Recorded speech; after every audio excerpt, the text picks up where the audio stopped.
자, 안녕하세요 여러분. 신기방기 건설안전 기사의 저자 한혜주 리더입니다. 자, 오늘 2019년 필답형 1회차 해설 강의 들어가겠습니다. 자, 첫 번째 문제. 다음 사업장의 종합재해지수를 구하시오라고 나왔습니다. 자, 일단 보기 주어졌네요. 보기 상시 근로자수 500명, 그리고 하루에 8시간 근무한다고 했고 1년에 280일 근무한답니다. 그리고 연간 재해 발생 건수가 6건, 연간 휴업일수는 103일이라고 합니다. 자, 일단 첫 번째 종합재해지수의 식을 아셔야겠네요. 자, 종합재해지수는 루트 도수율 곱하기 강도율이 되는 거겠죠. 그럼 우리가 도수율을 먼저 구해보죠. 자, 도수율은 근로총시간수분의 재 건수 곱하기 10의 6승이죠. 자, 오른쪽으로 가보시죠. 자, 도수율. 자, 500 곱하기 8 곱하기 280. 왜 그럴까요? 상시 근로장수 500명, 그리고 8시간 근무, 그 280일 1년에 일을 한다고 했죠. 그 재 건수 나와 있는 6건. 그렇기 때문에 500 곱하기 8 곱하기 280분의 뭘까요? 6이 되겠죠. 그리고 곱하기 10의 6승을 하면 5.36이 나옵니다. 자, 넘어가시죠. 자, 강도율 보시죠. 강도율 똑같습니다. 똑같지만 조금 틀린겠죠. 근로총시간수 분의 근로손실일수죠. 근로손실일수 곱하기 10의 3승이 되는 겁니다. 그럼 보시죠. 밑에는 똑같겠네요. 자, 500 곱하기 8 곱하기 280 똑같죠. 그 분에, 자, 여기서 연간 휴업일수가 103일이라고 했습니다. 그렇기 때문에 103 곱하기 365분에 우리가 1년에 며칠이란 됐죠? 280일 근무만 됐죠? 그러면 103 곱하기 365분의 280이 되는 거죠. 곱하기 10의 3승, 즉 1000이 되는 거겠죠. 그게 푸시면 0.07이 나오거든요. 자, 그러면 이제 여기서 바로 다 나왔네요. 그럼 종합재수도 바로 들어가 보시죠. 루트분의 도수율 5.36 곱하기 0.07을 하면 0.61이 나오는 겁니다. 자, 이거 중요한 거 있죠? 단위가 없다. 중요한 부분이겠네요. 자, 넘어가겠습니다. 자, 2번. 콘크리트 구조물 해체 공법 선정 시 고려사항 4가지를 작성하시오라고 나왔습니다. 자, 이거는 우리가 그냥 기존에 자주 나오던 문제다 보니까 이제 별표 한 개 쳐드릴게요. 자, 첫 번째, 해체 대상물의 구조를 아셔야겠고요. 자, 두 번째, 해체 대상물의 부재 단면 및 높이를 아셔야겠네요. 세 번째, 부진의 작업용 공지를 아셔야 하는 거고요. 그 네 번째, 부지 주변의 도로상황 및 환경을 아셔야 합니다. 저도 역시나 지금 콘크리트 구조물 해체 공사 들어갔을 때 제일 중요했던 게 네 번째 내용입니다. 도로상황 및 환경을 아셔야 돼요. 이 도로상황과 이게 무슨 말이냐면 우리가 콘크리트 구조물 해체했을 때 이 해체된 구조물을 폐기장으로 가야겠죠. 그럼 거기 가기 위해서 도로상황과 환경이 중요한데 이게 제대로 안 갖춰져 있고 뭔가 도로상황이 통제가 잘 안 되면 어떤 상황이 벌어지냐면 폐기물 반출하는데 굉장히 애를 먹습니다. 그러다 보면 공정이 더 길어지게 되는 거겠죠. 자, 넘어가겠습니다. 자, 3번. 고소작업 중 작업대에서 떨어져 지면에 부딪혀 상해를 입었을 때 다음 무릎에 답을 하시오 라습니다. 자, 첫 번째 재해 발생 형태 물어봤고요. 자, 두 번째 기물 물어봤습니다. 그리고 세 번째 가해물 물었죠. 재해 발생 형태 뭘까요? 고소작업 중에 작업대에 떨어져라고 했죠. 떨어졌기는 재해 발생 형태는 떨어짐이 되겠죠. 자, 중요한 거 있습니다, 여러분들. 재해 발생 형태는 떨어짐, 넘어짐, 맞음 이런 식으로 바뀌었거든요. 혹시 추락, 낙하, 전도, 협착 이거 쓰시면 안 됩니다. 왜? 재해 발생 사람이 다친 거기 때문에 그렇습니다. 자, 두 번째 기물 가시죠. 자, 기물 제가 항상 말했죠. 자, 기물 원인이라고 있죠. 원인. 기물은 원인이다. 그럼 보시죠. 고소 작업 중 작업대에서 떨어져 지면에 부딪혀 상해했다. 자, 그러면 작업대에서 떨어졌으니까 작업대가 원인이 되겠네요. 그렇기 때문에 기물은 작업대가 되는 거고요. 자, 이어서 마지막 가해물 났죠. 제가 항상 또 가해물을 말하는 게 가해물은 뭐다? 가해자라고 생각하죠. 가해자. 가해를 한 물체가 뭔가 보시죠. 고소작업 중 작업대에서 떨어졌어요. 근데 어디에 부딪혔습니까? 지면에 부딪혔죠. 그렇기 때문에 가해물은 지면이 되는 겁니다. 쉽죠? 기물은 원인, 가해물은 가해자. 이렇게 이해하시면 정확하게 알 수 있습니다. 저희가 필기 때는 이거를 우리가 알다시피 찍을 수 있었습니다. 그런데 실기는 찍는 게 아니고 다 주관식으로 나의 생각을 적는 거기 때문에 정확한 답을 쓸 수 있는 요령을 알아놓으신 게 좋을 것 같습니다. 자, 넘어가겠습니다. 자, 4번. 산업안전보건법령상 건설업 중 유해위험 방지 계획서 제출 대상 사업이다. 가로 안에 알맞은 내용을 작성하시오 나왔습니다. 자, 해당 내용 정말 자주 나옵니다. 이거는 별표 2개가 아닌 별표 3개를 쳐드릴게요. 자, 첫 번째. 지상 높이가 몇 미터 이상인 건축물 또는 인공구조물일까요? 자, 이거는 31m입니다. 자, 두 번째, 최대 지간 길이가 몇 미터 이상의 교량 건설대 공사, 이거는 50m이겠죠. 50m. 세 번째, 다목적 발전용 댐 및 저수 용량은 몇 톤 이상의 용수 전용댐, 지방 상수도 전용댐 건설 등의 공사인가? 이거는 몇 톤일까요? 이거는 2천만 톤 이상입니다. 자, 네 번째, 연면적 몇 제곱미터 이상의 냉동 냉장 창고 시설의 설비 공사 및 단열 공사. 이거는 5,000제곱미터죠. 5,000제곱미터. 그 마지막, 길이 10m 이상이 무슨 공사죠? 굴착 공사가 되겠네요. 자, 해당 내용 여러분들 교재 보시면 표가 있습니다. 해당 표를 꼭 암기를 하세요. 왜? 그 표에 있는 내용에서 다 나오는 거기 때문에 그 표를 꼭 암기하시고, 그 중요한 게 있습니다. 자, 여기서는 여러분 보시죠. 지상 높이가 몇 미터라고 되어 있죠. 근데 여기 제가 또 미터 썼죠. 자, 이게 중요한 게 있습니다. 만약 여기 미터가 없었다고 가정해 볼게요. 그럼 우리가 답을 31만 썼다. 그럼 틀린다는 겁니다. 단위가 없으면 단위를 붙여줘야 합니다. 근데 혹시라도 단위가 여기 나와 있는데 여기 단위 썼다. 절대 틀리는 거 아니에요. 단위인데 단위 또 쓴다고 아무 문제 없습니다. 근데 단위가 없는데 단위를 안 쓰면 틀리다는 거죠. 그렇기 때문에 교재를 보시면은 항상 그런 식으로 지필이 되어 있습니다. 왜냐하면 단위에 대한 중요성. 우리가 실컷 외워놓고 단위 하나 안 써가지고 틀리면 얼마나 배가 아프겠습니까? 그렇기 때문에 단위는 무조건 붙여야 한다라는 습관을 평소에 잘 길러놓으시기 바랍니다. 자, 넘어가겠습니다. 자, 5번. 감전의 위험을 결정하는 주된 인자를 3가지만 작성하시오라고 나왔는데, 자, 해당 내용 여러분들 필기 때 자주 보시던 내용입니다. 필기. 근데 이게 이제 실기로 넘어오면서 까먹을 수도 있거든요. 근데 이거는 지금도 보면 건설안전기사 말고도 산업안전기사, 산업기사 이 분야의 파트에서도 신출로 나오고 있는 문제입니다. 자, 첫 번째 뭘까요? 통전 전류의 크기가 중요하고요. 두 번째 통전 시간이 중요하고, 세 번째 통전 경로가 중요합니다. 마지막 전원의 종류입니다. 왜 그렇냐? 직류보다 교류가 더 위험하기 때문입니다. 이 내용도 추가로 써주시면 좋긴 한데 굳이 안 쓰셔도 상관은 없습니다. 자, 넘어가겠습니다. 자, 6번. 산업안전보건법령상 비, 눈, 그 밖의 기상상태 악화로 작업을 중지시킨 후 또는 비계를 조립 해체하거나 변경한 후에 그 비계에서 작업을 하는 경우에는 해당 작업을 시작하기 전에 사업주가 점검을 하고 이상을 발견하면 즉시 보수해야 할 항목을 4가지만 작성하시고 났습니다. 자, 해당 내용 여러분들 하나 아셔야 합니다. 최다빈출 중에 최다빈출이다. 진짜 제일 많이 나왔다. 제일 많이 나왔습니다. 그러면 그만큼 중요한 내용이지 않을까라고 생각해봅니다. 자, 첫 번째, 손잡이의 탈락 여부. 두 번째, 발판 재료의 손상 여부 및 부착 또는 걸림 상태. 세 번째, 연결 재료 및 연결 청분의 손상 또는 부직 상태.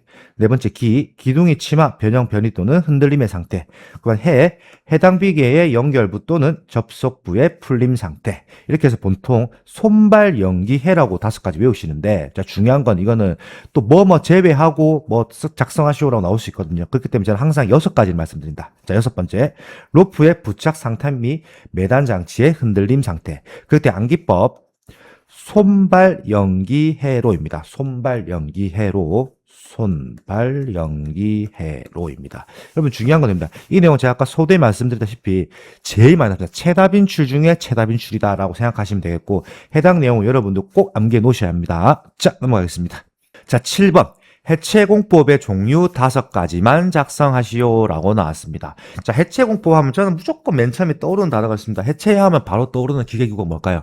압쇄기가 되겠죠. 그렇기 때문에 첫 번째, 압쇄공법. 자, 또 두 번째, 우리가 현장에서는 브레이커라고 합니다. 현장에서는. 근데 이건 뭐다? 대형 브레이커 공법입니다. 대형 브레이커. 세 번째, 전도공법, 무너뜨린 거죠. 그 네 번째, 철해모공법, 말 그대로 두드러 부시는 거겠죠. 그 5번째, 이것도 하약 발파공법입니다. 그리고 하약 발파공법 있긴 있습니다. 근데 다만 요즘에는 우리가 신시가지라든지 도심지 같은 경우는 하약 발파 공사를 잘 안 합니다. 왜 그러냐면 뻥하고 터지는 것 때문에 민원이 많이 발생하거든요. 그래서 보통 하약 발파 공사는 산이라든지 외지, 뭔가 사람이 많이 없는 인접하지 않은 공간에서는 하약 발파 공사를 자주 진행합니다. 그러나 우리가 도로라든지 신시가지, 뭔가 주거 밀집 단지에는 절대 하약 발파 공사를 거의 안 한다라고 생각하시면 될 것 같아요. 자, 넘어가겠습니다. 8번. 건설업의 환산제율 계산식을 작성하시오라고 나왔는데, 자, 여러분들 해당 문제는 여러분들 좋아하는 게 있습니다. 이거는 문제 오류로 추정이 됩니다. 왜? 이 내용 빠졌거든요. 그렇기 때문에 이거는 저희가 봤을 때는 이 문제 말고 다른 문제 같아요. 자, 밑에 보시면 건설업의 사고 사망 만인율의 계산식을 쓰시오라고 내려고 했던 문제가 뭔가 잘못 내준 것 같습니다. 자, 그러면 사고 사망 만인율의 공식을 보시면 상시 근로자 수 분의 사고 사망자 수 곱하기 10의 4승이 되는 겁니다. 자, 그렇기 때문에 우리가 요 내용을 사고 사망 만인율 공식으로 암기해 놓으시는 게 좋을 듯 합니다. 자, 넘어가겠습니다. 자, 9번. 강간비계 조립 시 벽 이음 또는 버팀을 설치하는 간격을 빈칸에 작성하시오라고 나왔습니다. 자, 보시죠. 자, 강간비계는 단간비계 있고 틀비계가 있습니다. 자, 단간. 먼저 보시죠. 단간은 수직 방향과 수평 방향 동일합니다. 자, 이거는 5m, 5m가 되는 거고요. 자, 이어서 틀비계 높이 5m 미만인 것은 제외라고 합니다. 자, 수직 방향은 몇 미터? 6m가 되는 거고요. 수평 방향은 8m가 됩니다. 5568로 외우시면 됩니다. 자, 해당 표현 여러분 정확하게 암기해 놓으시고, 그리고 혹시라도 타 교재 보시는 분들도 계실 건데, 이게 지금 법안이 바뀌었습니다. 그렇기 때문에 바뀐 법안을 정확하게 암기하셔야 돼요. 자, 넘어가겠습니다. 자, 10번.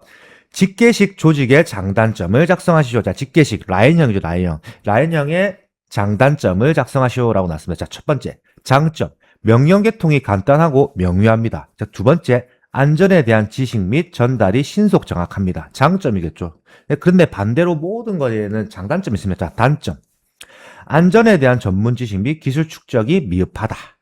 두 번째, 라인의 가중한 책임이 물어진다라고 합니다. 자, 뭐냐면 명령 계통은 간단 명료합니다. 그렇기 때문에 뭔가 일을 하기 편할 것 같아요. 근데 단점은 뭐냐면 너희가 알아서 다 했기 때문에 거기에 대한 책임을 너희가 져.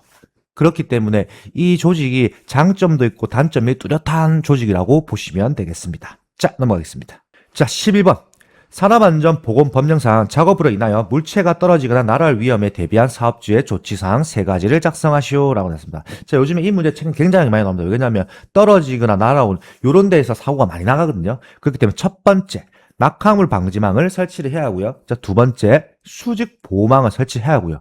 그 세 번째, 저도 역시나 이거 많이 설치합니다. 방호선반을 설치를 하고요. 네 번째, 출입 금지 구역에 설정을 해야 합니다. 그 마지막 다섯 번째, 제일 중요한 거 있죠. 안전관리자가 현장 가면 무조건 해야 하는 겁니다.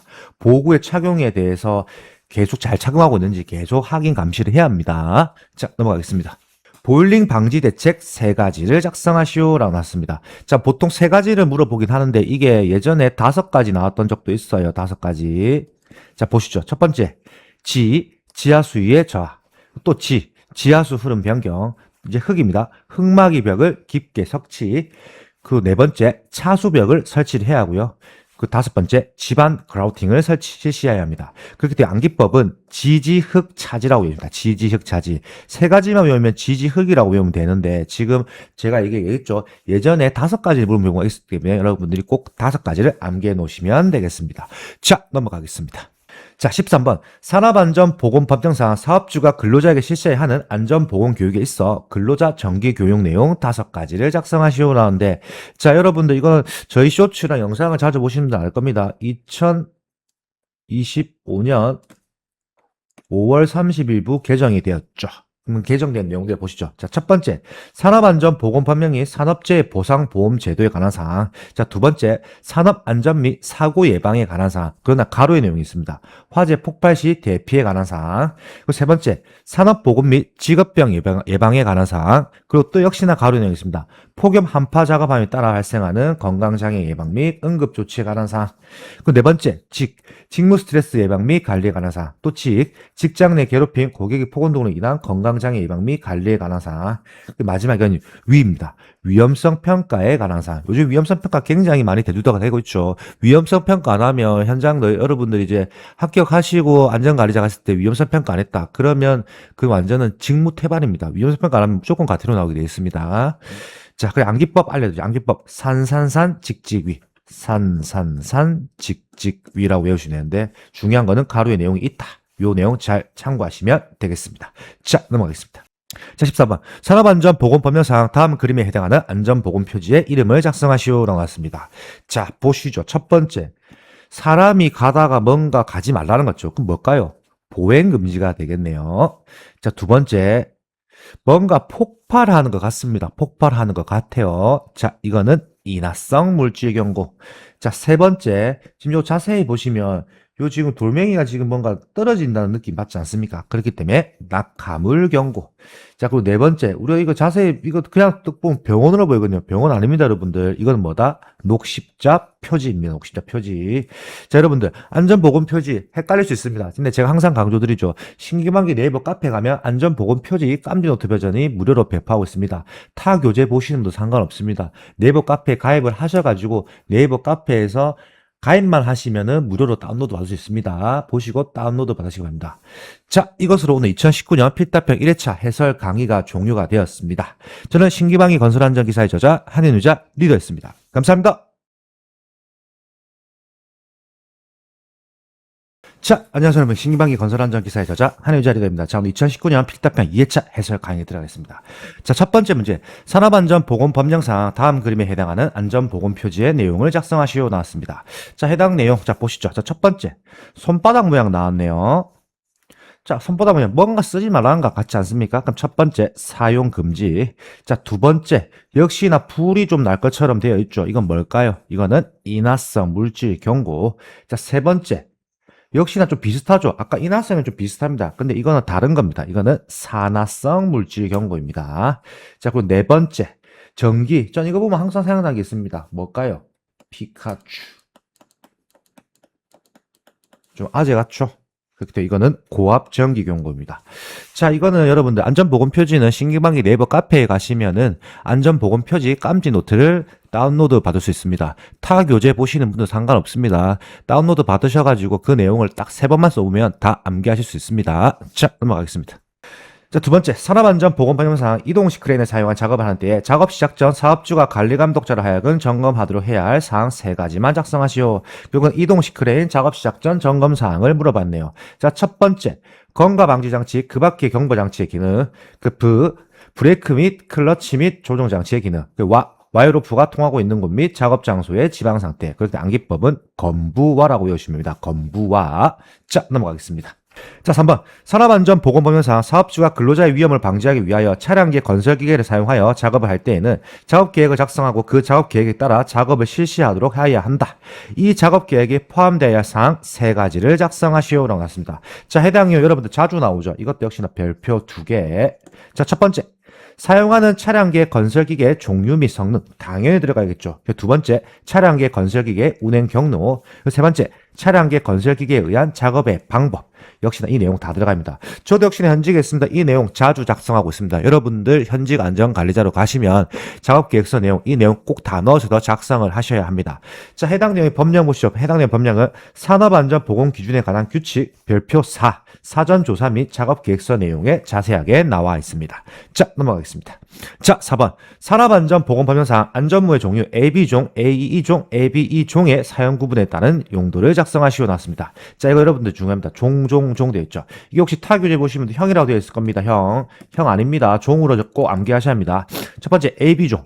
물체 낙하 비례 추락에 의한 위험 방지. 두 번째 AE종입니다. 물체 낙하 비례 감전에 의한 위험의 방지. 그 세 번째 ABE종. 뭔가 세트 같은 느낌이죠. 물체 낙하 비례 추락 감전에 의한 위험 방지입니다. 자, 여러분들 중요한 게 있습니다. E 들어가죠. E는 일렉트로닉입니다. 일렉트로닉. 그렇기 때문에 이 전기를 뜻하는 겁니다. E. 그렇기 때문에 E가 들어가면 무조건 감전. 즉 전기의 내용이 들어간다라고 생각하시면 조금 더 암기하시기 편할 겁니다. 자, 이거는 보호안전인증고시 별표 2 추락 및 감전 위험 방지용 안전무의 성능 기준에 자세하게 나와 있습니다. 자, 넘어가겠습니다.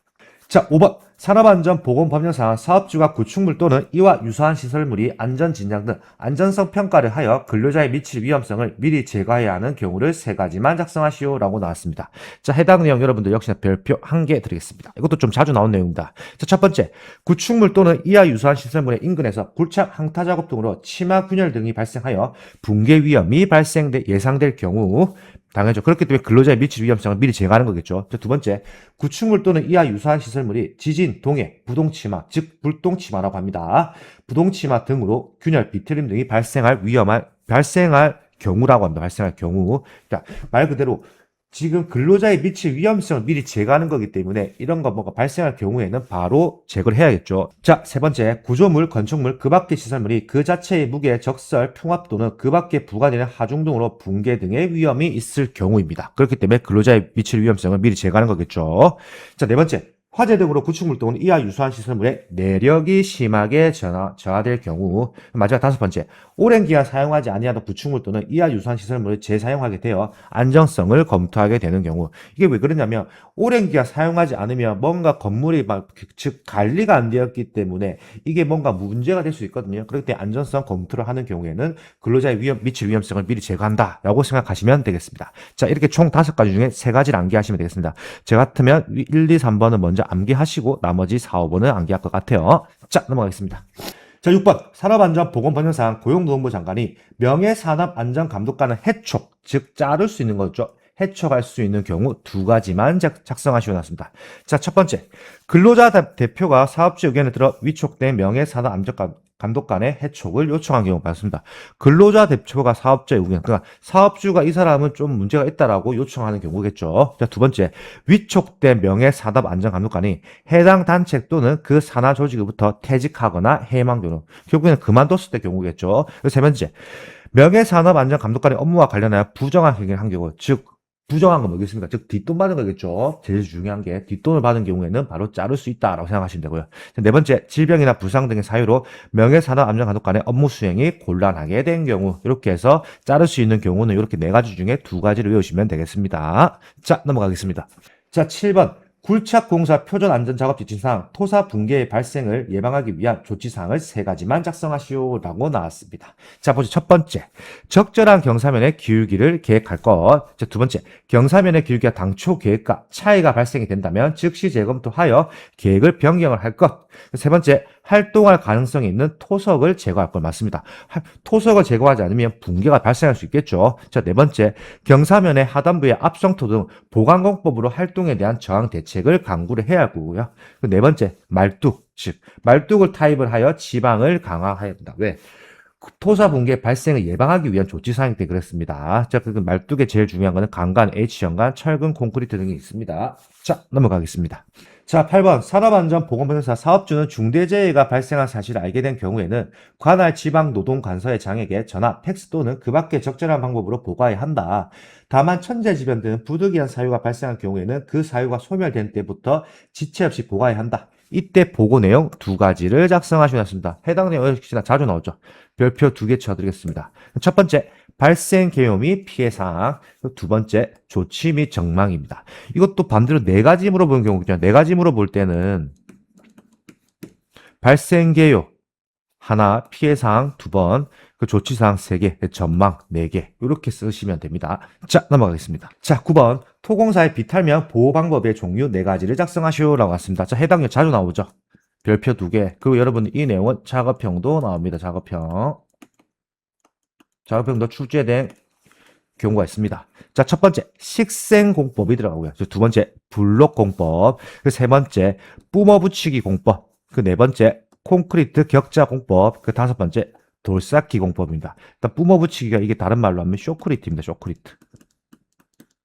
또 작업형 보시면 쇼크리트 공법에 설명되어 있거든요. 그렇게 하면 이게 뿜어붙이기가 뭔지 알 수 있을 겁니다. 자, 넘어가겠습니다. 자, 10번. 산업안전보건법령상 작업 발판에 대한 다음 가로 안에 알맞은 수치를 작성하시오 나왔습니다. 자, 가.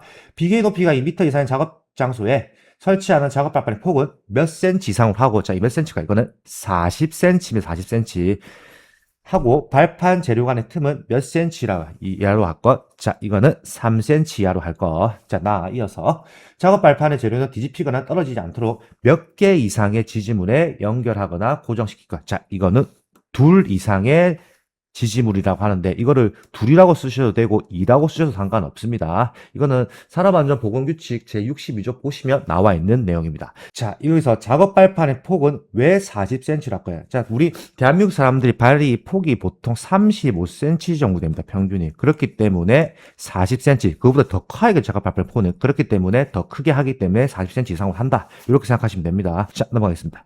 자, 11번. 산업안전보건방역사항 대통령령으로 정하는 크기, 높이 등에 해당하는 건설공사를 착공하는 경우 유해 위험 방지 계획에 첨부되는 안전보건관리 계획의 첨부 서류를 4가지 작성하시오. 자, 여러분들 안전보건관리 계획서 나왔는데 안전보건관리계획서 여러분들 현직 가시면 자주 작성하게 되어 있습니다. 자, 첫 번째 공사계획서 작성해야 하고요. 자, 두 번째 공사 현장의 주변 현황 및 주변과의 관계를 나타내는 도면.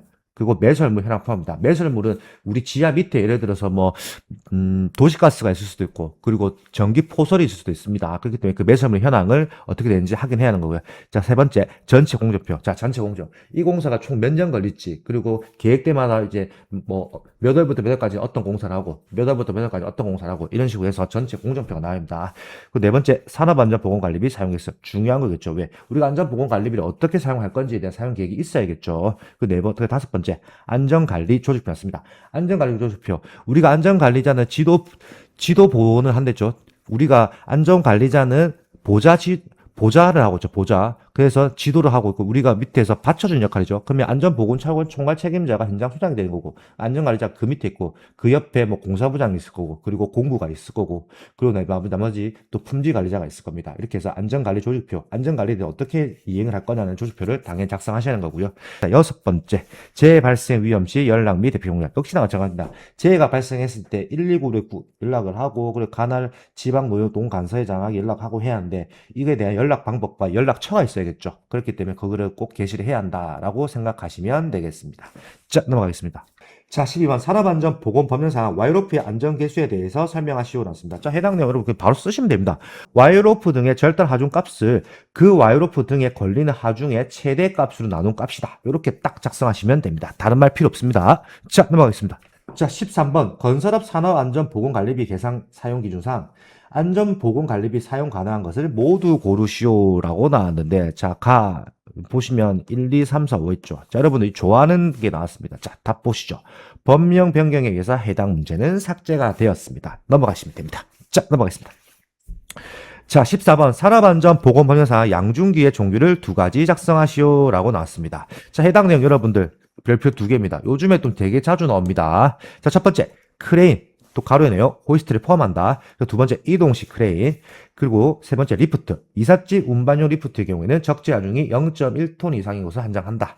그리고 네 번째 곤돌라, 그 다섯 번째 승강기입니다. 그렇기 때문에 제가 이거를 조금 재미나게 표현했습니다. 리곤승 크리티컬 터졌다. 그게 뭐냐면 리곤승이가 크리티컬 터졌다. 리프트 리곤승이죠. 리곤승이가 그렇게 해서 이거를 이로 쓰시면 되는 겁니다. 그렇기 때문에 리곤승이가 크리티컬 터졌다. 이렇게 암기하시면 조금 재미나게 암기하실 수 있습니다. 자, 이것으로 오늘 2019년 필답백 2회차 해설 강의가 종료가 되었습니다. 2019년 2회차는 자주 나왔던 문제들이 많이 나왔던 좀 뭔가 최다 진출형의 문제들이 많이 나왔던 회차인 것 같습니다. 저는 신기방위 건설안전기사의 저자 한인유자 리더였습니다. 감사합니다.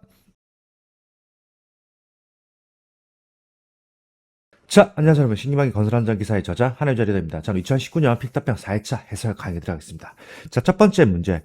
고용노동부령으로 정하는 산업재해 발생 위험이 있는 장소를 5개를 작성하시오라고 나왔습니다. 자, 한번 바로 보시겠습니다.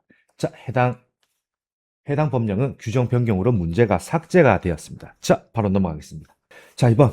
다음은 강간미개에 관한 내용이다. 산업안전보건법령상 가로를 채우시오라고 나왔습니다. 자, 보시죠. 자, 첫 번째, 띠장 간격은 2m 이하의 위치에 설치하고 당연한 거겠죠. 이어서 비계기둥의 간격은 띠장 방향에서 몇 미터 이하, 장선 방향에는 몇 미터 이하로 바꿔. 자, 이거는 비계기둥의 띠장 방향은 1.85m 이하이고요. 자, 장선에 대한 방향에서는 1.5m 이하로 할 것이라고 작성하시면 되겠습니다. 자, 이어서 비계기둥의 제일 윗부분으로부터 몇 미터 되는 지점에, 자, 이거는 31m가 됩니다. 31m가 되는 지점 밑부분의 비계기둥은 몇 개의 강간으로 묶어 세울 것. 자, 이거는 2개의 강간으로 묶어 세울 것. 그 마지막 비계기둥 간의 적재 하중은 400kg을 초과하지 않도록 할 것. 이렇게 작성하시면 되겠습니다. 자, 넘어가겠습니다. 자, 3번. 굴착 작업 시 토석이 붕괴되는 원인은 외적 원인과 내적 원인을 구분할 때 외부의 원인에 대해서 해당하는 사항을 3가지만 작성하시오. 자, 해당 문제 자주 나오죠. 자, 별표 2개 바로 쳐드리겠습니다. 자, 첫 번째 절토 및 성토 높이의 증가. 두 번째 공사에 의한 진동 및 반복 하중의 증가. 세 번째, 사면 범면의 경사 및 기울기의 증가. 네 번째, 토사 및 암석의 혼합층 늦게. 다섯 번째, 지표수 및 지하수의 침투에 의한 토사 중량의 증가. 여섯 번째, 지진 차량 구조물의 하중 작용입니다. 암기법은 절공사 토지지라고 암기하시면 되겠습니다. 자, 해당 내용 자주 나옵니다. 자주 나오기 때문에 이 내용은 또 나올 수 있기 때문에 잘 암기해 놓으시면 되겠습니다. 자, 넘어가겠습니다. 자, 4번.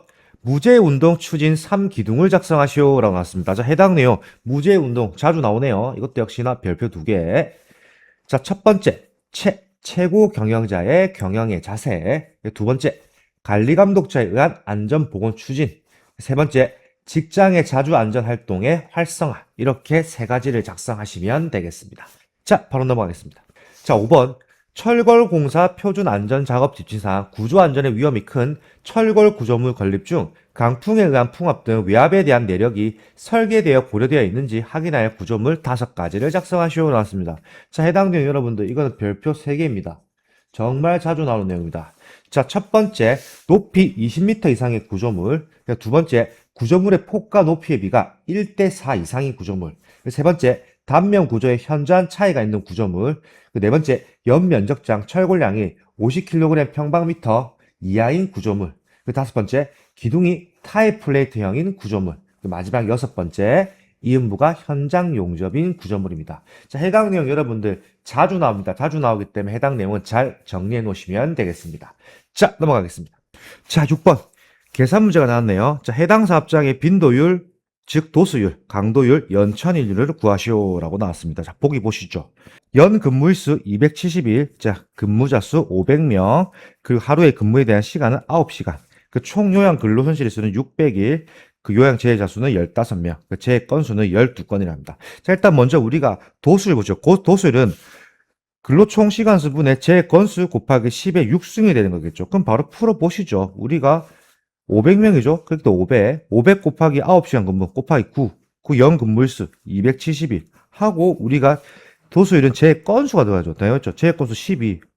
500 곱하기 9 곱하기 270분의 12 곱하기 10의 6승이 되는 거겠죠. 이렇게 푸시면은 9.88이 나옵니다. 자, 이어서 강도를 보시죠. 강도율도 비슷합니다. 똑같습니다. 근로 총시간수분의 근로손실일수 곱하기 10의 3승, 즉 1000이 되겠죠. 자, 똑같습니다. 그러면 500 곱하기 9 곱하기 270 똑같게 들어가겠죠. 그 분의 근로손실일수 적겠죠. 600일. 그 500 곱하기 9 곱하기 270분의 600, 그 곱하기 1000이 되는 겁니다. 그 푸시면은 0.49가 나오고요. 자, 그리고 연천일률 보시죠. 연천일률은 원래 나오면 안 되는 문제입니다. 여러분들, 연천일률 제가 설명하면 되면 이게 원래 2011년 우리 대한민국에서 법이 폐지가 되었거든요. 근데 이 문제가 희한하게 계속 나오고 있습니다. 역시 24년도에도 나왔습니다. 자, 보시죠. 연천일률. 연평균 근로자 수 분의 연간 재해자 수 곱하기 1000입니다. 자, 그럼 보시면 연천일률은 자, 연평균 근로자 수 500명이죠. 500분의 연간 재해자 수 나와있죠. 15.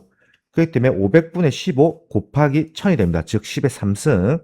그러면 푸시면은 30이 나오게 되어 있습니다. 하여튼 여러분들 연천일률은 안 나와야 하는데 계속 나오고 있습니다. 이거를 민원을 넣어도 개선되지 않는 상황이니까 우리가 일단은 시험 문제에 나왔으니까 연천일률 공부를 해 놓으시기 바랍니다. 자, 그리고 도수율, 강도, 연천율은 다 마찬가지인 공통적인 게 뭐냐면 단위가 없다. 단위 쓰시면 안 됩니다. 혹시 9.88%, 0.49%, 혹시 30% 이렇게 작성하시면 틀린다고 채점이 됩니다. 단위가 있는 문제가 있고 단위가 없는 문제가 있습니다.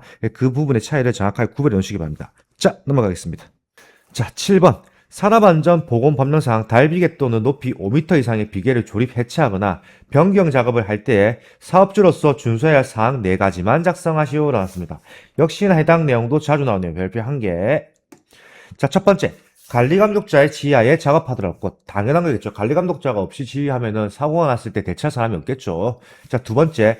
조립 해체 또는 변경의 시기 범위 절차를 그 작업에 종사하는 근로자에게 교육을 할 것. 당연한 거겠죠.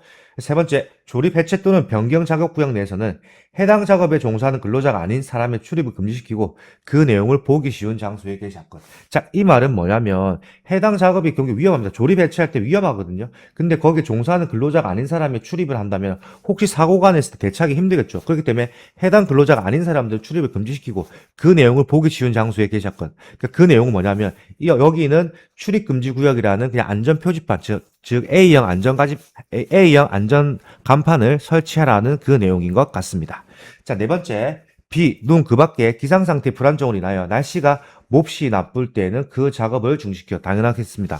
왜냐하면 비하고 눈이 오면 결국에 미끄럽습니다. 미끄러우면 위험하거든요. 이게 정말 사람이 넘어질 때는 순식간입니다. 뭔가 예를 들어서 작업 발판을 두고 가다가 아니면 조립 해체가 된 기둥이나 아니면 비계 파이프를 두고 가다가 진짜 순간적으로 확 넘어지거든요. 그 넘어지는 순간 결국에 무거운 걸 두고 있기 때문에 다치는 범위가 굉장히 커집니다. 그렇기 때문에 이거는 작업을 중시키 맞습니다.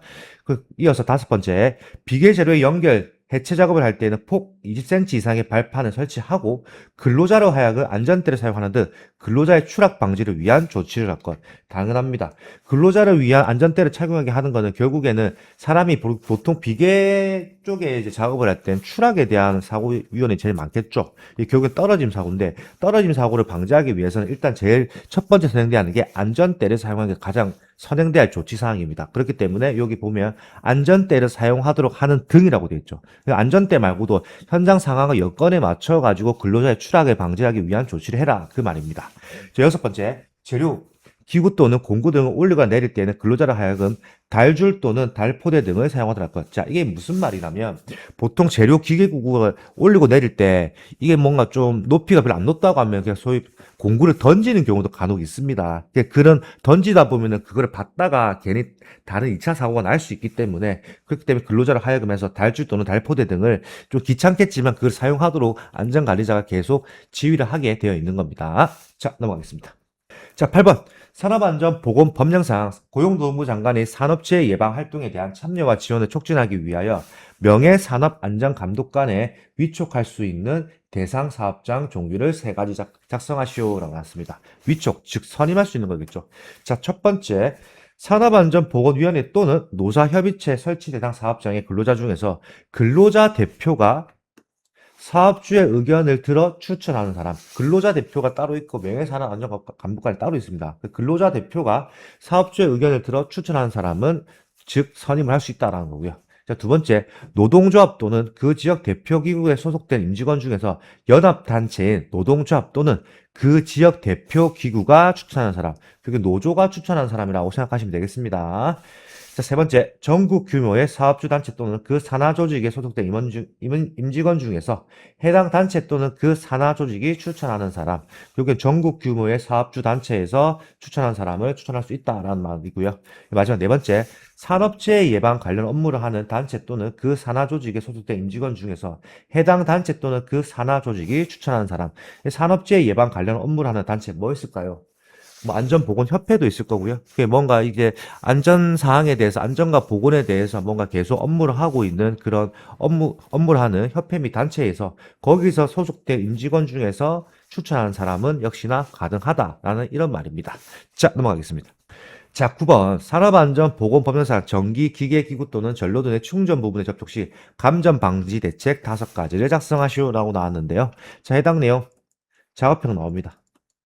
그리고 이건 해당 내용은 별표 3개 드립니다. 왜? 그만큼 자주 나오기 때문이었습니다. 자, 보시죠. 첫 번째 충전부가 노출되지 않도록 폐쇄형 외암이 있는 구조로 할 거. 당연한 거죠. 또 그 두 번, 충전부에 충분한 절연 확보가 있는 방호망이나 절연 닫기를 설치할 것. 당연한 거겠죠. 세 번째, 충전부는 내구성이 있는 절연물로 완전히 덮어 감쌀 것. 자, 그래서 보시면 신기할 겁니다. 왜 여기 빨간색으로 되어 있을까 싶을 거예요. 근데 이거 암기법 알려드릴게요. 먼저 암기법은 충충충 가에는입니다. 이게 충충충충 가에는 외우시면 여기에 말을 맞춰 넣으면 조사를 맞춰 넣으면 뒤에 내용이 자동적으로 써지게 되어 있습니다. 그렇기 때문에 이거 충전부가 충전부에 충전부는 그의 내용을 정확하게 구별하셔가지고 거기에 해당 내용을 뒤에다가 맞춰 넣으시다 보면은 이걸 암기하기가 굉장히 편하실 겁니다. 제가 수험생 때 이렇게 암기했던 생각이 나서 이 암기법을 넣어놨습니다. 발전소, 변전소 및 개폐소 등 구획되어 있는 장소로서 관계 근로자가 아닌 사람의 출입이 금지되는 장소에 충전부를 설치하고 위험 표시 등의 방법으로 방호를 강화할 것. 자, 당연한 거겠죠. 발전소, 변전소 및 개폐소 등은 이런 구역은 보통 울타리가 쳐져 있죠. 울타리가 쳐져 있는 장소이기 때문에 보통 뭐 앞에 뭐 자물쇠로 잠근다든지 그런 조치가 되어 있습니다. 그럼 거기는 관계 근로자가 아닌 사람은 못 들어가겠죠. 그렇기 때문에 그런 사람이 못 들어가기 때문에 관계 근로자인 사람만 들어올 수 있기 때문에 충전부를 설치하고 위험 표시 등의 방법을 강화한다. 요 말입니다.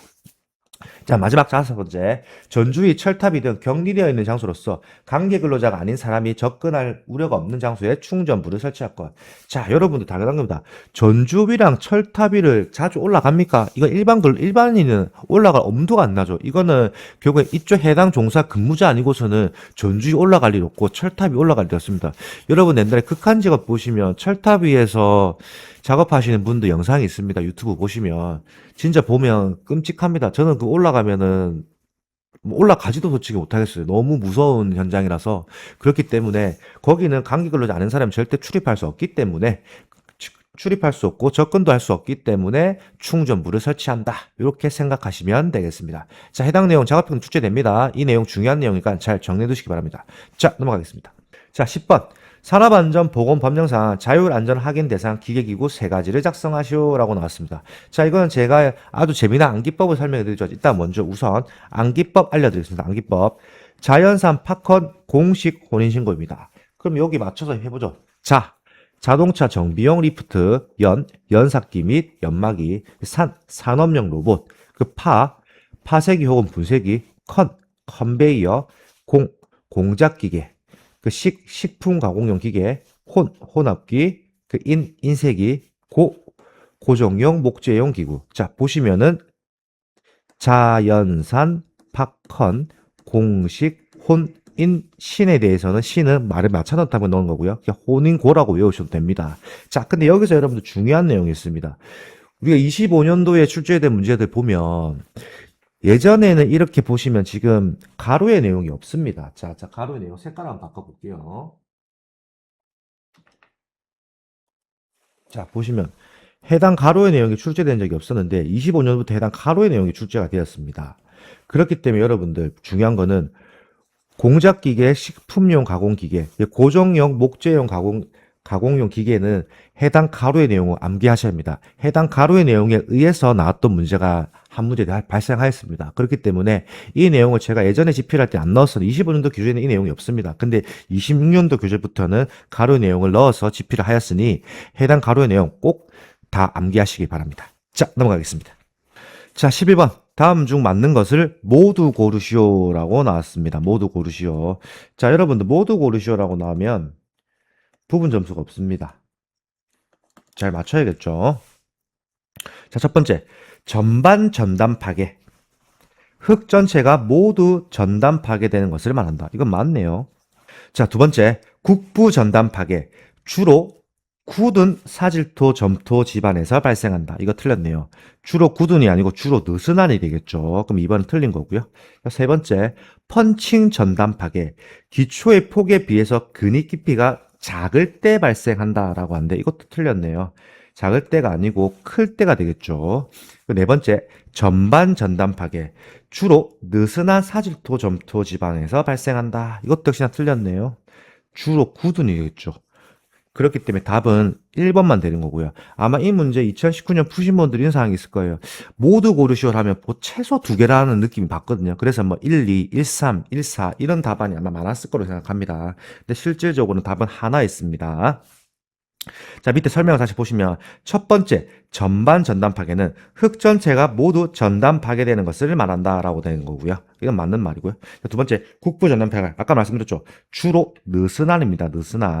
느슨한 사질토 및 점토 집안에서 발생. 세 번째, 펀칭 전단 파괴. 기초의 폭에 비하여 근육 깊이가 클 경우 발생하는 현상이다. 그 네 번째, 전반 전단 파괴. 이것도 역시나 주로 굳은입니다. 굳은 사질토 및 점토 집안에서 발생한다. 이렇게 작성하시면 되겠습니다. 자, 넘어가겠습니다. 자, 12번. 산업안전보건방송상 사업주가 근로자의 위험을 방지하기 위하여 차량기의 건설기계를 사용하여 작업을 할 때에는 작업계획을 작성하고 그 작업계획에 따라 작업을 실시하도록 하여야 한다. 이 작업계획이 포함되어 할 사항 3가지를 작성하시오라고 나왔습니다. 해당 내용 역시나 자주 나오죠. 별표 2개. 자, 첫 번째. 사용하는 차량기의 건설기계의 종류 및 성능. 자, 두 번째, 차량기 건설기계의 운행 경로. 세 번째, 차량기 건설기계의 작업에 대한 방법입니다. 그렇기 때문에 여러분들, 이거는 여러분들 이제 현직 가시면은 이 내용 자주 접할 겁니다. 왜? 현직 가면은 매번 작성해야 하는 작업계획서의 내용입니다. 저도 역시나 매일 작성하고 있습니다. 예, 이 내용은 여러분들이 현직 가시면 그대로 이어진다라고 생각하시면 되겠습니다. 자, 넘어가겠습니다. 14번. 산업안전보건법령상 지방굴착 시 굴착면의 기울기 기준 관련하여 가로 안에 알맞은 것을 작성하시오라고 나왔습니다. 자, 첫 번째, 지발의 종류, 모래 나왔습니다. 굴착면의 기울기는 몇 대 몇인가? 자, 모래는 1대 1.8입니다. 자, 두 번째, 연암 및 풍암은 굴착면의 기울기가 몇인가? 이거는 1대 1.0. 세 번째, 경암의 굴착면의 기울기 몇인가? 이거는 1대 0.5. 그 마지막, 그 밖의 흙에 대한 굴착면의 기울기는 1대 1.2가 됩니다. 자, 이 내용 여러분들 법령이 바뀌었습니다. 혹시라도 예전 법령으로 잘못 암기하고 계신 분들 계신다면 지금 바뀐 기울기에 대한 기준으로 정확하게 암기하시길 바랍니다. 자, 넘어가겠습니다. 자, 14번. 굴착 공사 시 히빙 현상의 발생 원인을 3가지만 작성하시오라고 했습니다. 자, 히빙 현상의 발생 원인. 자, 첫 번째, 흙막이 내외부 흙에 중량 차가 있을 때 그러면 부풀어 오르는 거겠죠. 그 두 번째, 연약한 점토 지반일 때 역시나 부풀어 오릅니다. 그 세 번째, 흙막이 벽의 근입 깊이가 부족할 때, 그러니까 흙막이 벽의 근입 깊이를 깊이 파야 하는데 그게 부족할 때는 결국에는 히빙 현상, 부풀어 오는 현상이 발생한다라고 생각하시면 됩니다. 또 히빙과 비슷하게 보일링이 있습니다. 보일링 현상과 히빙 현상의 차이는 여러분들 정확하게 암기해 놓으시기 바랍니다. 자, 이것으로 오늘 2019년 필답형 4회차 해설 강의가 종료되었습니다. 저는 신기방위 건설안전기사의 저자 한현우자 리더였습니다. 감사합니다.